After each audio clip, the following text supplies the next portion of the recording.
G'day, weirdos. It's Thursday. My name is Mackenzie, and I'm joined, as always, by... I'm Christopher. And I'm Sarah. And this podcast is for weirdos.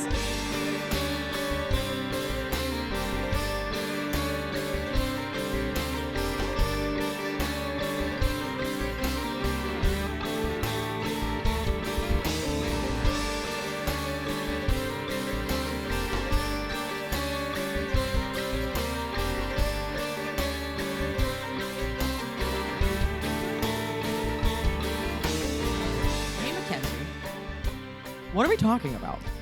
So the last couple of weeks have been a little ultra extraterrestrial, a little out of this world. Yeah. And I decided to bring it back down to Earth with a haunted location. Woohoo. Earth. So, Earth. so I was inspired by Alyssa's visit to chat with us. When Alyssa came to do vampires and the listeners episode that she was with us for. Correct. She brought up her experiences at the Crescent Hotel. The Crescent Hotel. And I was like, that sounds really interesting. Yeah. So I decided to do research. Tell me what you know about the Crescent Hotel. I know nothing. I know what Alyssa told us, and that's it. I had never heard of this place. So I know what Alyssa told us, and I know that I went to their website to see if they just to see. Mm-hmm. And right now they're closed Yes. for renovations. That's all. That's all I know. Well, they're open again, but Oh. yes. They were closed for renovations. Yes. So,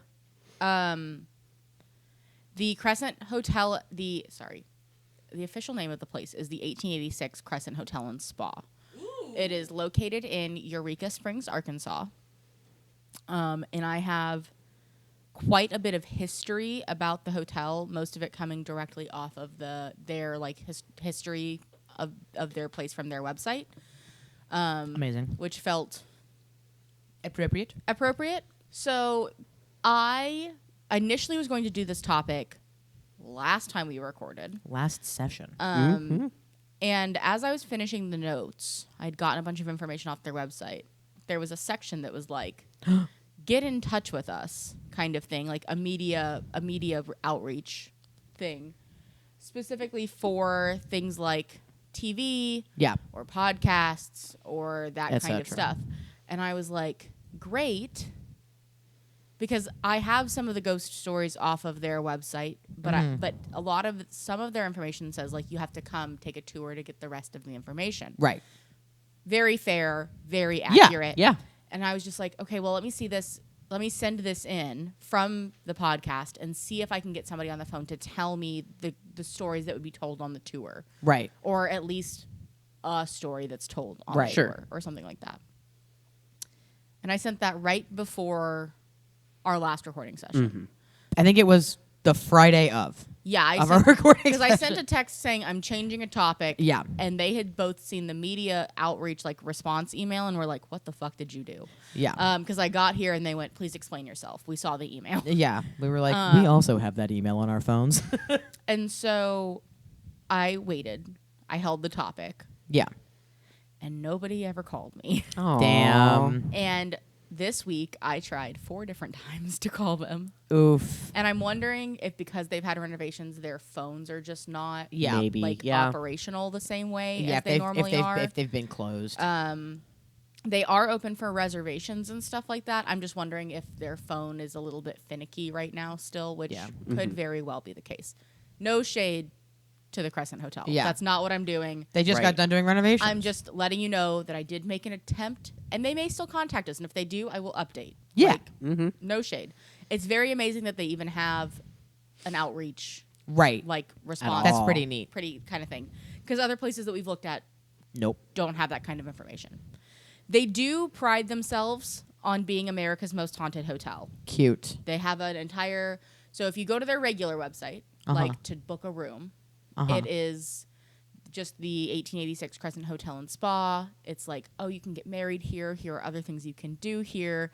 It's haunted as fuck. And then there's this tab of like in things to do.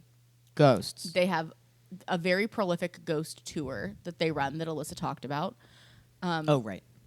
And it says explore the paranormal. And you click explore the paranormal. And it takes you to another website called americasmosthauntedhotel.com. Amazing. And it is full of all of the I love that they have 2 websites. and you can also it's like a book now. I'm guessing it takes you back to the reservation page for the Crescent. Like they feed to each other, right? Yeah.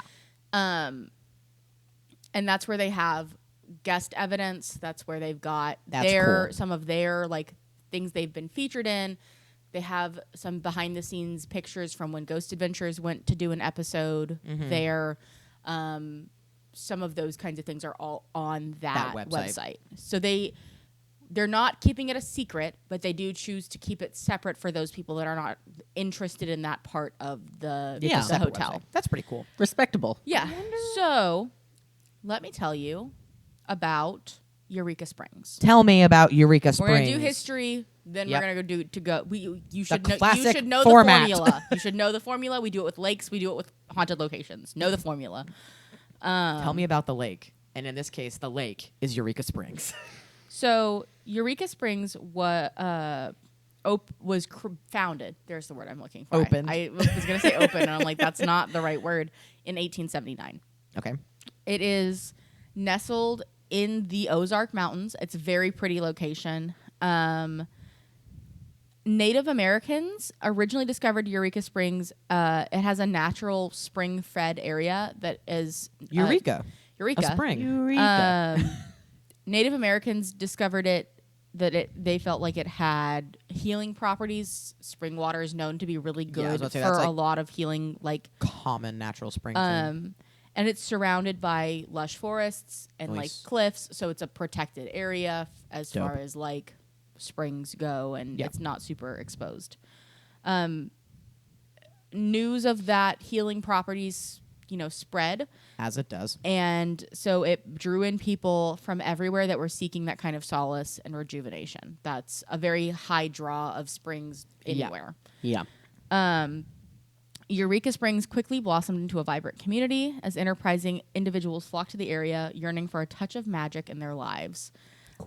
By 1880, 2,000 homes had appeared and over 15,000 people residing in Eureka Springs. And from what I can tell, this is a pretty large spring area. Like, it's not tiny. Yeah.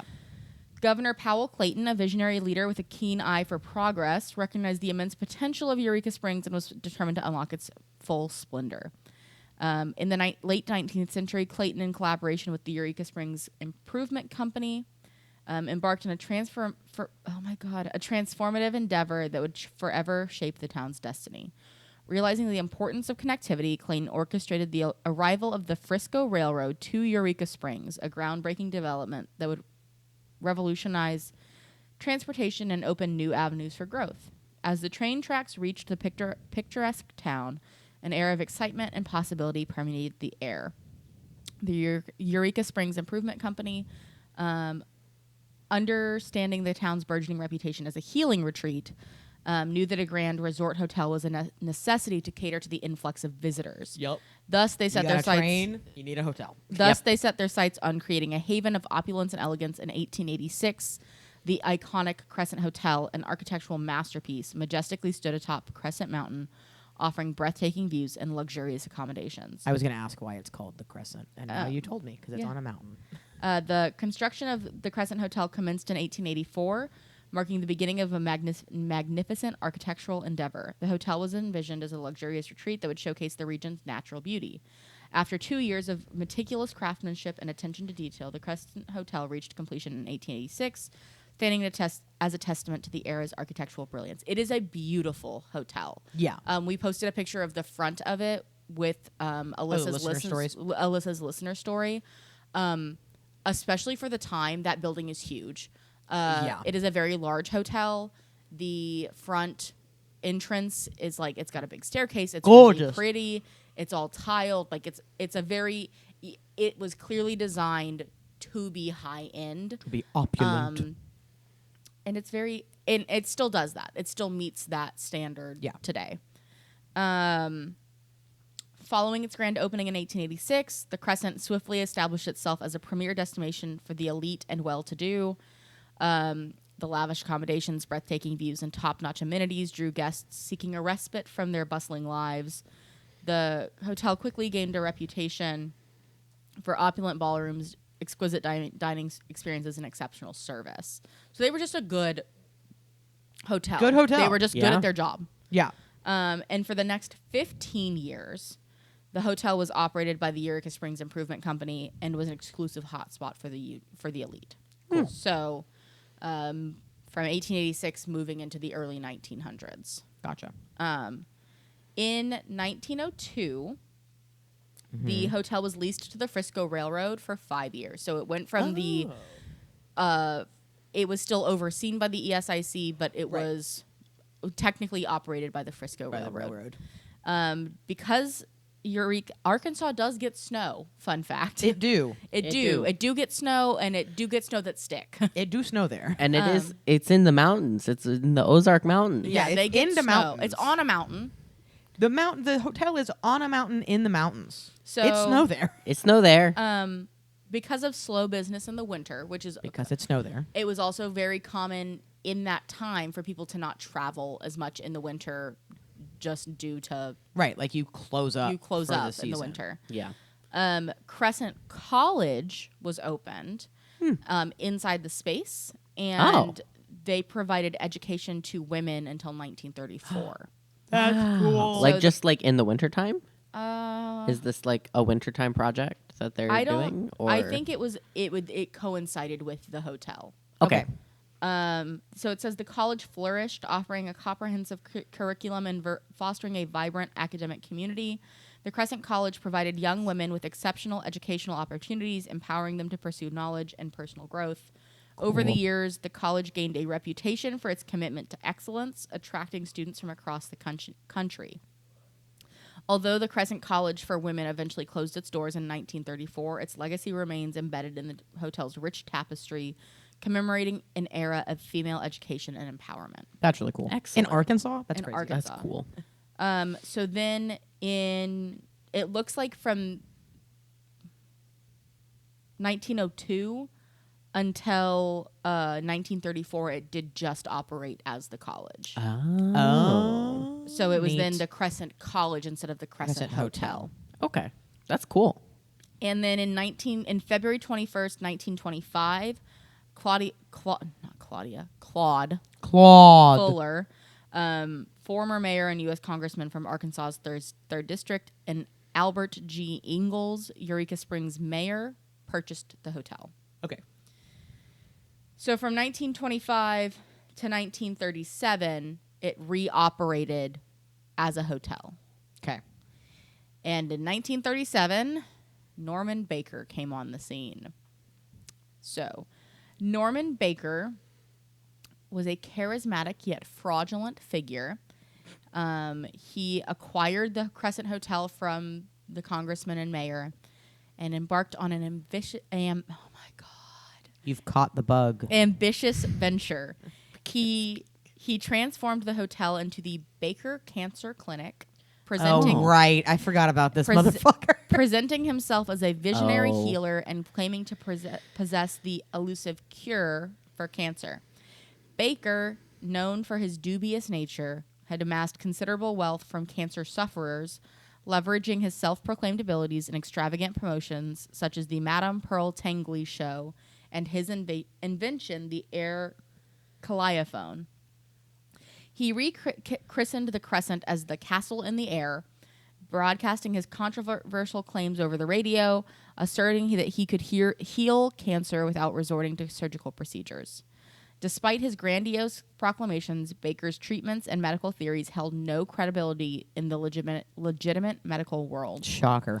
Nonetheless, his methods and outrageous claims caught the attention of the American Medical Association, serving as a stark example of what cancer treatment should not involve. However, it was Baker's unethical practices in acquiring patients that ultimately led to his downfall.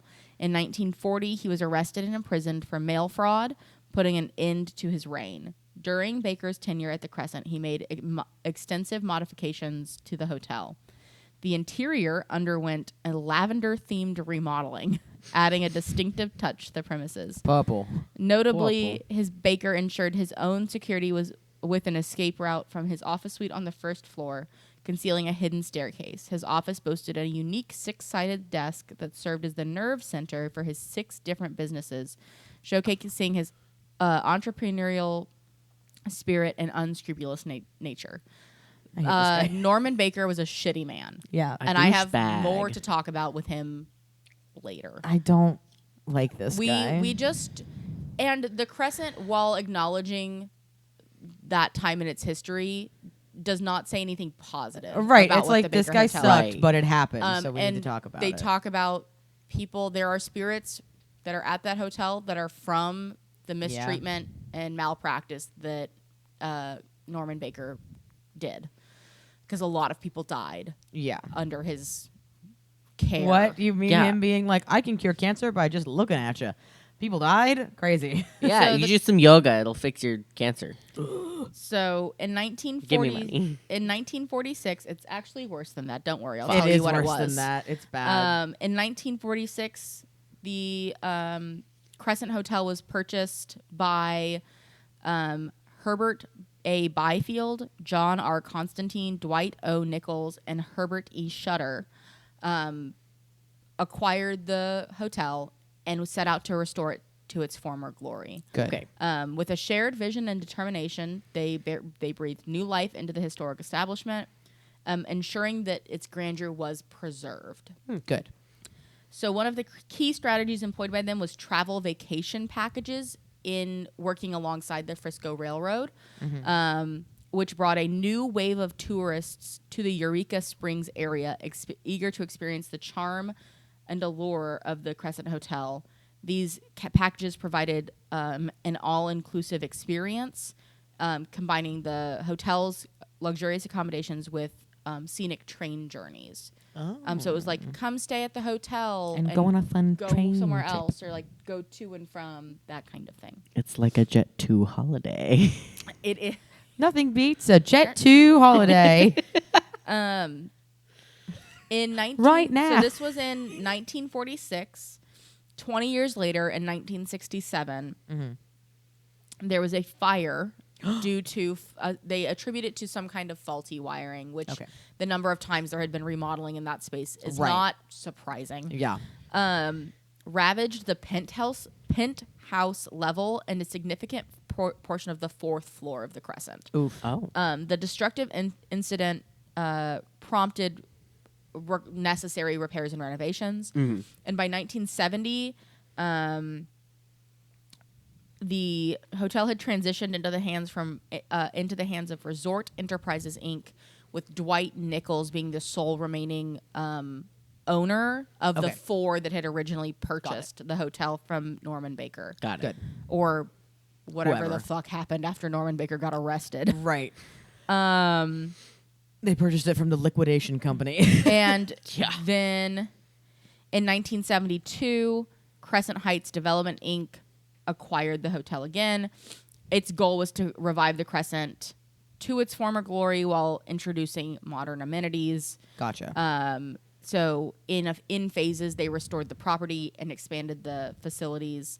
And in this time, so the 72 after 1972 was when the first reports of paranormal activity and supernatural occurrences began to happen in the hotel, which they say add to the hotel's mystique. Yes. Which I think is so fun. It's like, it's a big, pretty, historical old hotel, and there's ghosts. Yeah. So in 1980, reorg. There's a lot of owners. Okay, we transfer through a lot of owners. She's had many caretakers. So in 1985, the Crystal Ballroom, which is inside the Crescent, played host to a sold out concert by Willie Nelson. Hey. And when We know that guy. and then at that same event, then Governor Bill Clinton delivered a keynote speech at an annual chamber banquet. Cool. So this hotel saw some pretty major celebrities of the time. Yeah. Yeah. And then in 1988, the some more ownership changes happened. Yep. And then She's a hotel. They change hands. Yep. so that was in 1988. About 10 years later, in 1997, and it fell into disrepair over this time. No. So Marty and Elise Rognick became the owners of what they called her the Grand Old Lady of the Ozarks, which I just think is so fun. And they had a really high I love her. passion for preservation. And they wanted to save this historic building from complete ruin. Yeah. So in May of 2000, during a grand garden party held at the hotel's fountain garden, the Rognicks publicly announced their ambitious 10-year plan to restore the Crescent to its former glory. Amazing. Mr. Rognick emphasized the importance of economic stability for the hotel's future. Thus began a transformative process that would see the 10-year plan completed in 5 years. Hell yeah. So they redid the design and construction of they redid the 5th floor, which was part of the floors destroyed in the 1967 fire. Mm-hmm. The recreated skyline of the original structure was crafted, so they were able to redo the skyline to match what it was when it was first built. Okay. And the interior, basically, I think that was the penthouse floor. So the Rognicks used that as their personal living quarters while they were in repair of the hotel. And they used Victorian color schemes with Richard Pollard's hand stenciling on the walls. That's cool. Which is also seen in the hotel lobby. So they used that in that penthouse space as well as in the lobby, bringing it to be kind of, full circle and Right. whatever across the hotel. Cohesive. Thank you. There's the word I was looking for. You're welcome. The further enhancements were made with historically themed furnishings, themed, not necessarily historically aged Right. pieces. That's a really important thing to note. Things can look old and not be old. Yes. Bathroom renovations and some clever redesign to make 19th century rooms more appealing to modern day guests. Like bathrooms. Like bathrooms. Yeah. And then in 2008, 4 2-bedroom treetop cottages were added to the hotel's 15-acre mountaintop property. I'm sorry. Do you want to stay Treetop cottages? You want to stay in a tree house? Yes. Yeah. Okay, one night in a tree house. Haunted tree house.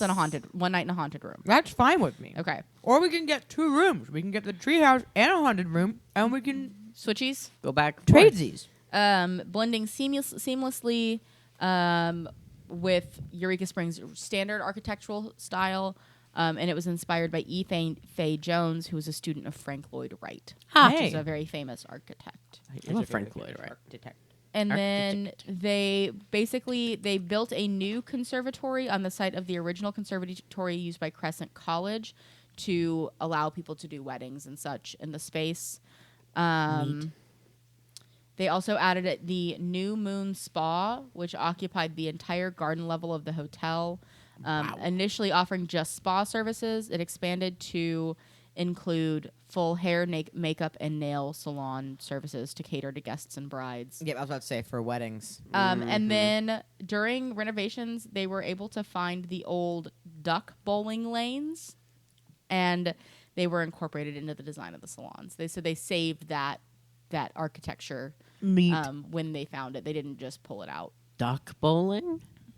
I don't know exactly what it means, but it's duck bowling. It's like little bowling. It's like baby bowling. It's little bowling. I think so. Okay. Not actually ducks. I was like, what? And then now, over the past 25 years, the Crescent has gained a reputation as America's most haunted hotel, thanks to 17 national and international paranormal television shows that have featured this historic hotel of America. Its fame reached new heights in 2019 when an accidental discovery revealed the midden of Norman Baker, the charlatan who ran the hotel as a fraudulent cancer-curing hospital in the late 1930s. criminal. An archaeological excavation uncovered hundreds of bottles of Baker's secret formula and jars containing surgical medical specimens removed from patients. This eerie collection added to the hotel's macabre ambiance, which already included a morgue with an autopsy table and cadaver walk-in cooler from the Baker Hospital era. These ghostly aspects are showcased in nightly hotel ghost tours. Most recently, the Crescent introduced a thrilling addition, a comprehensive year-round schedule of daily resort activities and the Frisco Sporting Club. So you can enjoy popular activities like hatchet throwing, large outdoor games, and free-flying swings. They also offer scheduled nature hikes, walking trails, mountain biking trails, history tours, sunrise yoga, wine tastings, watercolor art classes, and much more. These endeavors have transformed the Crescent into a true mountaintop spa resort. Marty Rognick passed away tragically in 2009 in a car accident. Oh, no. But his wife, Elise, seamlessly carried on his goals and loving stewardship of the hotel. Her unwavering dedication to the property and the hotel's employees has only grown stronger. Without her commitment to the 2-decade-long effort, the Crescent would not be the highly successful and regarded destination resort hotel as it is today, proudly known as the symbol of Arkansas hospitality. And now, if you go visit, it is a harmonious blend of timeless charm and modern comforts. They continue to pay homage to its illustrious past with touches of nostalgia, evident in its architecture, preserved details, and artifacts. So, yeah, that's what that's all the history and stuff that they say in their website about like the hotels. Neat. Which I thought was just It's very good. very good. And I was like, none of this is able to be left out. Nope. Like, unfortunately, they've done such a good job preserving the history of this space. Yep. I felt remiss in not sharing all of it. So, from there, I pulled 3 paranormal reports from their website that were featured, I believe, in a Southern Living magazine. That's hilarious. Excellent. There's like a bit about a Southern Living magazine that they were featured in, but then I think they kind of have like a ghost story of the week, which I think is stuff that guests can submit to of like experiences that they had and stuff like that. That's cool. So report number 1, and I don't know if this was a staff member, right, or if whatever. Totally fine. Think of this as a true ghost story fashion. We don't know who told this. Friend of a friend. It's a faux-af story. Okay, Yes. The I is I don't know who. Yep. Last week, I met a couple that was staying here at the Crescent on the first floor near the governor's suite. They said that the first night of their multi-night stay, nothing happened, explaining that they had heard that you need to be in the hotel at least a couple of nights before anything strange happens. They said on their second night, when they were going to bed, they folded the blanket and comforter back onto the foot of the bed and just slept with only the sheet covering them. The husband awoke in the middle of the night sweating, turned on the bedside lamp, and woke up his wife in dismay. Into May. The blanket and comforter were not only pulled up over them, but someone or something had tightly tucked them in. He said that happened 3 times that same night. Whoever or whatever was in the room, he said, wanted them tucked in and tucked in tightly. After that, during the rest of their stay, put your covers on. They would discover upon awakening or returning to their room that things would have been moved around the room from where they were before going to sleep or departing the room. They said that the items moved were just small, insignificant things, but enough to let them know that someone or something was or had been there. They concluded, stating that they really enjoyed their stay and they would be indeed returning to the Crescent. That sounds like a maid to me. Like, it sounds like somebody making the bed with them in it. Yeah. And like, no, I'm not saying like an actual maid. I'm saying like a ghost maid. Yeah. Like making the bed with them in it and then like tidying and moving stuff in the tidying. Because they said it was like small things. So it'd be like, oh, where did I pick this up from? Whatever. And just set it back down while you're dusting. To me, that feels like ghost maid. Yep. Yeah. So, report numero dos. Numero dos. Room 419 is the room said to still be inhabited by the spirit of Theodora, a prim and proper woman. She is believed to have been a live-in member of Norman Baker's Cancer Curable Hospital staff during the late 1930s, and room 419 was her room. Oh, she was staff. Okay. Records show that room 419 is the Crescent Hotel's second most requested room because of Theodora's rumored housekeeping service, tidying up after guests who stay in that room, but only if she enjoys their company. I have been told by guests staying in room 419 that they conduct experiments in that room, purposely leaving messes in hopes that Theodora will make her presence known by folding their clothes, organizing their closet and or attractively arranging personal items that have been scattered about the room. All told me that evidently Theodora must not have given them the ghostly nod of approval. Then, just recently, a couple told me that they had purposely scattered their loose change around the room on tabletops, the nightstand, etc., shortly before leaving for dinner downstairs in the crystal dining room. Upon their return, they were overjoyed to find their coins neatly reorganized in stacks of quarters, dimes, nickels, and pennies, and all placed together atop their dresser. Cute. No one knows how Theodora determines whom she favors, but this couple, it appears, had managed to make a good impression, which they said was quite sensible. They were like, well, we're married? No, it's CENTS, sensible. I'm leaving.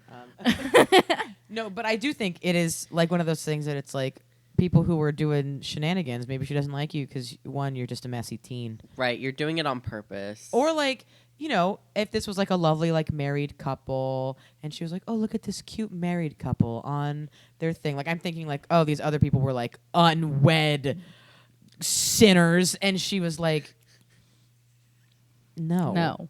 I'm not cleaning up after you. You're already making a mess of your life. Maybe it's just Fucking two water gross buffaloes. boys that are Yeah. like, she's like, absolutely not. Or like, you know, our shit, maybe. 'Cause, I mean, they're in her They're in personal her room. room. Like, get out of my room. You messy, gross people. I bet you need to be like, I would be like, we have to greet her. We have to be so polite. Right. in We this would be like, space. hi, Theodora. Theodora. Hi, Theodora. Thank you for letting us stay in your room. We'll try and keep it tidy.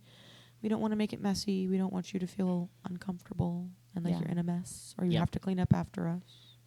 But also, if you want to, that'd be cool. And then Just oopsie like- daisies leave a Yeah, couple I think things it's in a like couple things off that seem places. like not intentional. Yeah. Yeah. Like are intentional but don't seem But intentional. also, like, we're just messy people. So she would tidy up after us for. Yeah. Like, it wouldn't be on purpose. We're just messy. Yeah. All right. Report numero tres. Tres. Guests who revisited our hotel recently and retook the ghost tour Oh. delight in recounting a story that happened to them at the Crescent some 10 years earlier. Ooh. They said they had arrived around 2 o'clock one spring afternoon for an early check-in. They got their one key to room 221 and proceeded to take the elevator to the second floor. When the elevator opened, standing there, seemingly waiting for them, was a man in an all-black Victorian-style outfit. The man asked if he could show the couple to their room. Thinking he was a hotel employee, they told the man that they were in room 221 and handed them their key. Upon arriving to room 221, the helpful man unlocked the door and pushed it open. The man remained just outside the doorway and smiling and tilting his head side to side repeatedly. The guest quietly turned to her husband and suggested that perhaps the man wanted a tip. In the nanosecond that it took the husband to turn to hand the man a tip, the man had disappeared, nowhere to be seen down the long hallway. Puzzled but not concerned, which is bonkers to me, the couple relaxed in their room until they left for their scheduled evening ghost tour. Following the tour, they returned to their room only to discover that their key would not unlock the door. Oh. They went down to the front desk where the clerk apologized that by mistake he had given them the key to room 321 at check-in. The couple explained that the key worked for the employee who let them into their room, describing the helpful man and his attire. The front desk clerk informed them that they had no employee who fit that description, and no employees wear that kind of attire. That couple never saw that helpful man again. Huh. He was like, you guys need to take a nap before your ghost tour, and they gave you the wrong key. So I'm just going to ghost open the door for you, and you're not going to ask any questions, and then you're going to take a nap, and then you can go on your ghost tour. Yeah. And then we'll figure out the key problem. Yeah. It's like he knew already before they got there that they'd been given the wrong key. Right, yeah, like he greeted them at the elevator because he was like, someone gave out the wrong fucking key again. I got to go make sure that these people can get into their room because they just want to take a nap. Yep. So I believe room 218 or something like that is Michael's room. Whichever Okay. room Alyssa stayed in is the most haunted room in the hotel. Yeah. And it's the story of Michael. Michael is supposed to be a worker that worked on the room and worked on the hotel and died in the floor in putting that room together. So he haunts that space. Gotcha. They specifically say that they don't have Michael's story anywhere on their website because they want you to come take the tour to learn Okay. about him. But he's probably their most popular Ghost. spirit. Spectre. So don't worry, listeners. We're gonna go to Eureka Springs eventually. We At will. some point. It's on the list of places we have to go. Yeah. So back to this. We'll do a tour of haunted shit one summer. Yeah. Okay, so back to this archaeological site that happened Yes! in 2019. So Wait, no, we don't like this. It's bad stuff. It's still exciting. it's exciting from a historical preservation perspective. Yeah. The Baker Cancer Curable Hospital was located at 75 Prospect Avenue in Eureka Springs from 1937 to 1939. Much is known about this native Iowan Norman Baker's medical, in quotes, facility, thanks to artifacts such as hospital brochures, letters, and the lore told by family members of hospital patients and, of course, local citizens who lived through those days when the macabre happenings were unfolding in that old hotel that sits on top of the mountains up above downtown. That's so ominous sounding. These tales have been told and retold through the decades, but there was nothing that one could hold in his or her hand and say, look, here's proof. Yeah, it happened. Look. The day of discovery was a cold Tuesday morning, February 5th of 2019. Of course it was cold. When a hospital dump was unexpectedly unearthed and more than 500 pieces of hard evidence arose from a remote northeast corner of the acreage that surrounds America's most haunted hotel, the 1886 Crescent Hotel and Spa. The hotel's chief gardener was preparing land for a mulch site. That's what they were doing. Gotcha. With the first scoop of her compact front end loader, she noticed strange-looking bottles mixed in with the dirt. Utilizing good foresight, she stopped. Good. Investigated more closely. She went, uh-oh. Said that doesn't look right. Comparing the exposed bottles to a Baker Hospital marketing poster was they established a perfect match between the two. Wow. Nice. The Baker Hotel refuse dump had been discovered. They found the trash heap. Yeah. Which Yeah. is A midden. which is always what happens in archaeology. That's what archaeology is. It's a study of trash. We find middens, which is, fun fact, the word midden, which Mackenzie said earlier, is just a fancy word For for trash trash. pile. Yeah. Tim will be so proud that I used the word midden. It's where you throw stuff away. That's what a midden is. I love some trash archaeology. I love some garbage. The Arkansas Archaeological Survey, AAS team from the University of Arkansas was called to conduct a formal dig. God, that would have been so fun. Right. Officially recording everything that would be found. Their formal archaeological dig quickly showed that the site was not simply a dump of bottles over a ridge, but a carefully constructed pit dug by the hospital specifically to bury and hide all the bottles therein. Evidence. We're Wow. burying It it. should be noted that once the count of 500 bottles, some broken, but most in pristine condition, were inventoried, the digging stopped. But the AAS team believes the dump could be much larger than their stopping point boundaries. It then became official. What was thought of originally as simply a dump had become the Baker Cancer Curable Hospital midden. Yeah. So to say the findings were magnificent Magnificent. magnificent in their scope and immensity would be an understatement. Here's a partial list of what was inventoried. I love hearing the word partial before what is inevitably going to be an A insane long list. Serum style bottles that seem to contain the secret elixir that Baker would inject into his patients. The formula for that elixir included brown corn silk, red clover, ground watermelon seeds, peppermint, glycerin, and carbolic acid. Just goo. Goo. He just made shitty, bad for you goo. He just made goo. Pharmacy style mixing Goo make tools. you sick. Actually, I'm pretty sure it just made people more sick. Yeah. Pharmacy style mixing tools such as a glass measuring spoon in perfect condition. The blade of a bone saw that was probably used during autopsies and post-mortem experimental surgeries. Yeah.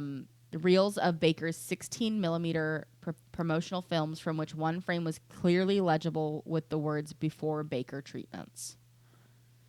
Oh my God. Well preserved, what appears to be fleshy tissue still floating around in the preservation liquid. These, quote, medical specimens, unquote, appear to be perhaps tumors or other cancerous tissues that Baker would show prospective patients of what had been removed from others, probably after death. Post-mortem. Numerous other concoctions and or ingredients still sealed in apothecary jars. The best inventoried specimens are now on displays in the hotel's morgue. The area of the hotel in the basement where it is said that Baker conducted autopsies and experimental postmortem surgeries. In this area are his original autopsy table and the walk-in cooler where Baker kept cadavers and body parts. That's crazy.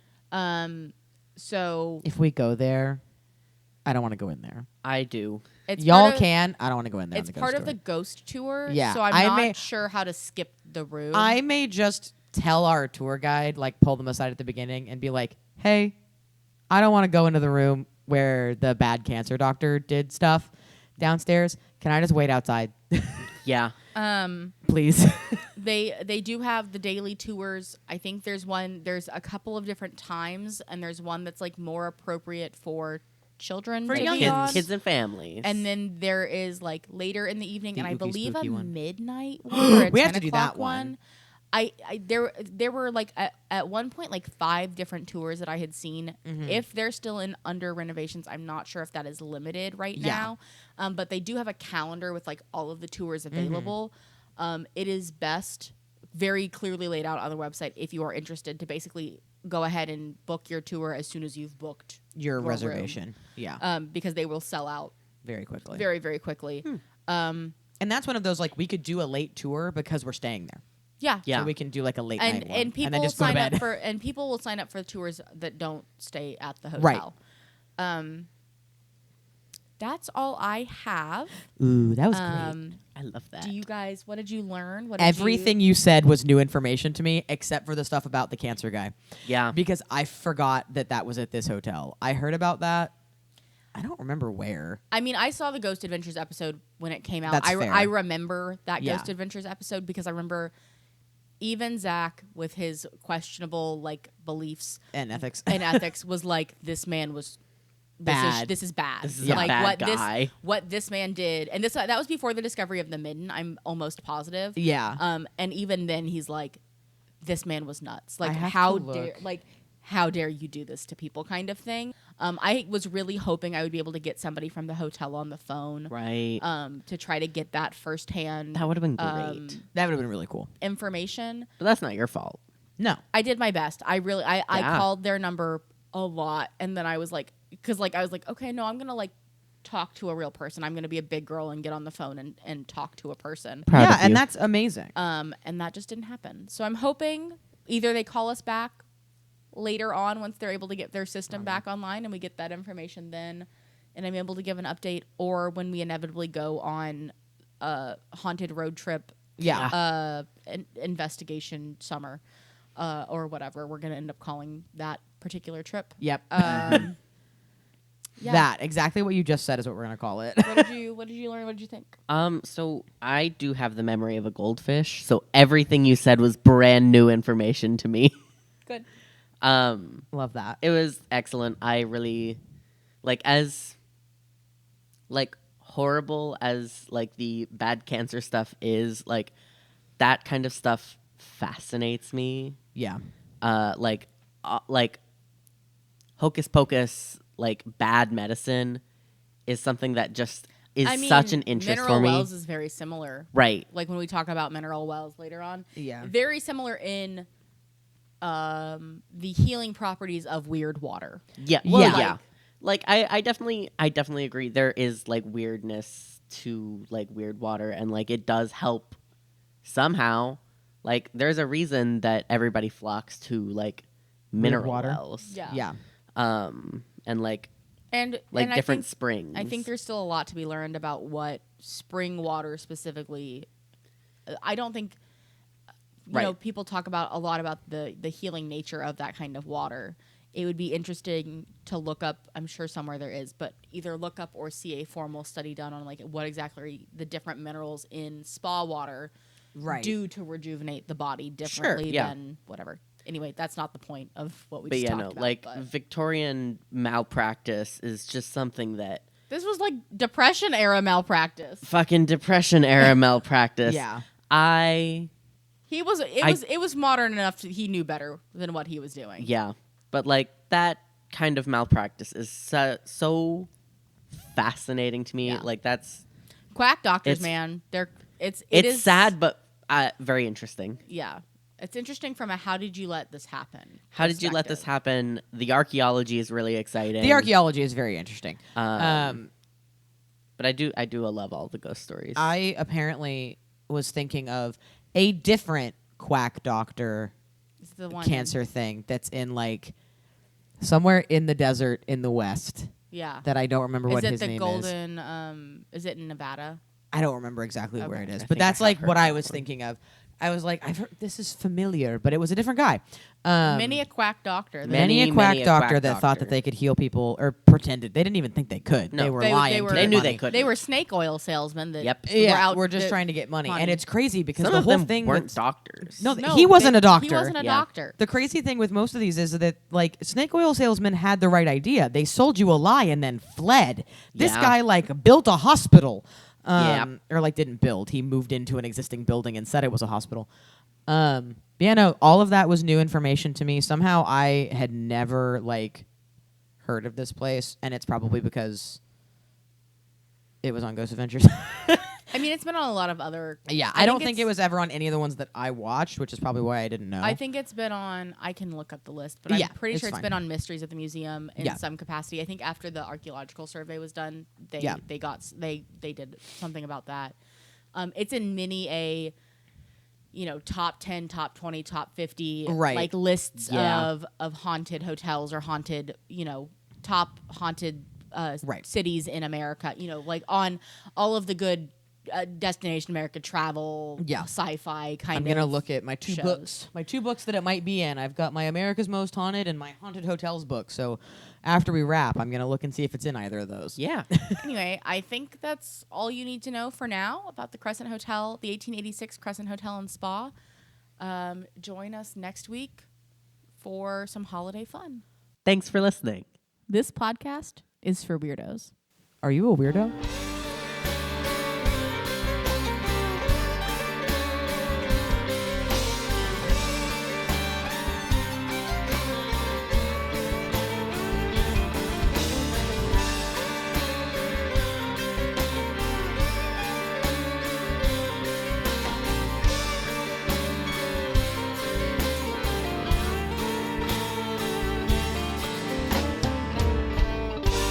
Thursdays are for the phenomena.